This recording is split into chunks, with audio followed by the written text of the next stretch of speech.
Today I'm going to be comparing noise gate to RTX Voice from NVIDIA. I'm going to be testing this in Streamlabs OBS in case you were wondering, and with that, I'm going to go ahead and start the test. Currently, I don't have the noise gate filter turned on, as you can hear a lot of background noise that you're going to want to muffle out in your stream or recording. As I turn on noise gate, there's nothing until I speak.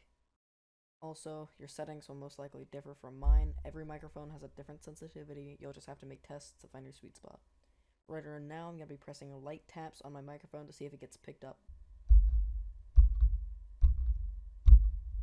Even though we heard it, that doesn't mean I must lower my gain threshold, as I would start cutting out my voice at certain decibels, which can be annoying because I don't speak at the same level all the time.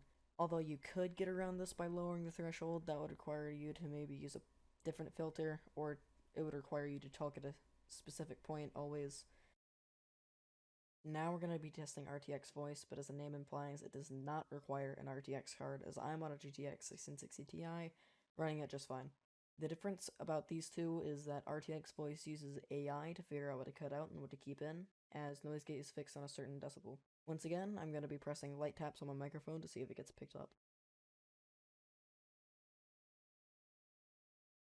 There's no audio here because the AI detects that I'm not talking, so it doesn't force it in. Although you may be thinking that the obvious choice is RTX Voice, sometimes that's not the case. Although RTX Voice is very refined and doesn't have issues often, that doesn't imply that it won't have issues, as in sometimes just not picking up your voice.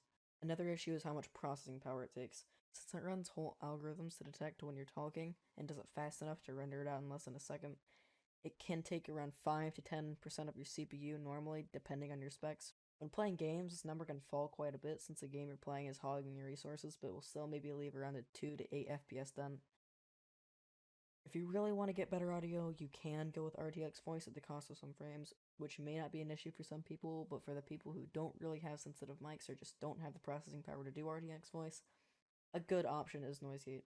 Just because RTX Voice sounded better for me, everyone's situation is different. Both are completely free options. You can try and decide on whichever one you wanted to use. I hope this video helped you. Please subscribe if it did.